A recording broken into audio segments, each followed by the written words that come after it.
আসসালামু আলাইকুম। আপনাদের মাঝে সুন্দর একটা সহজ রেসিপি নিয়ে আসলাম চিকেনের। যাদের পাশে খুবই অল্প কিছু মশলা আছে, তেমন কিছু নেই, এভাবে রান্না করে ফেলতে পারেন। ঝটপট অনেক টেস্টি হবে আর মজা করে খেয়ে পেটটা ভরে খেয়ে আমাকে দোয়া করতে পারবেন। তো চলুন রেসিপিতে চলে যাই। পেঁয়াজ রসুন তেলের মধ্যে দিয়ে আমি ভালো করে এটাকে ভাজা ভাজা করে নিব, গন্ধ যাতে চলে যায়। আদা বাটাও দিয়েছি অল্প করে, 1 চামচের মতন।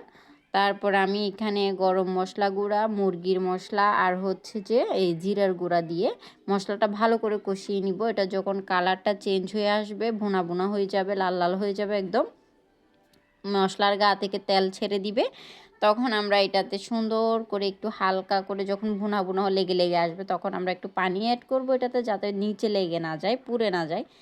তারপরে হচ্ছে যেটা আর একটু কষিয়ে নিব। আর একটু কষানোর পরে এটাতে আমরা সুন্দর করে চিকেন অ্যাড করে দিব। চিকেনটা আমরা ভালো করে এখানে কষানোর পরে যখন চিকেনের গা থেকে পানি ছেড়ে দিবে, তারপরে ওই পানিটা আবার হালকা কষিয়ে নেবেন, যাতে পানি থেকেই বা চিকেনটা সিদ্ধ হয়ে যায় ভালো করে। এরপরে সুন্দর করে যদি আলু বা কিছু দিয়ে খেতে চান তাহলে তাও দিতে পারবেন। আমি এখানে আলু অ্যাড করছি, কারণ হচ্ছে আমার বাচ্চার জন্য আলুটা দিতেই হয় যে কোনো কিছুতে।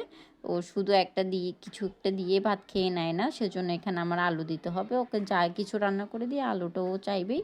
তো সেজন্য আমি কি করছি, একটু আলু দিছি আর ভুনা ভুনা করছি, বেশি পানি অ্যাড করি নাই আমি এটাতে। জাস্ট গ্রেভির মধ্যেই আমি সব কিছু দিয়ে গ্রেভির মধ্যেই সুন্দর করে সিদ্ধ করে নিয়েছি। খেতে খুবই ভালো হয়, খুবই ভালো হয়। কি বলবো, একবার হলেও বাসায় ট্রাই করে দেখবেন এভাবে চিকেন। কোনো কিছুই লাগবে না, কোনো বেশি টাকা খরচ হবে না, বাসায় যা আছে তা দিয়ে হয়ে যাবে।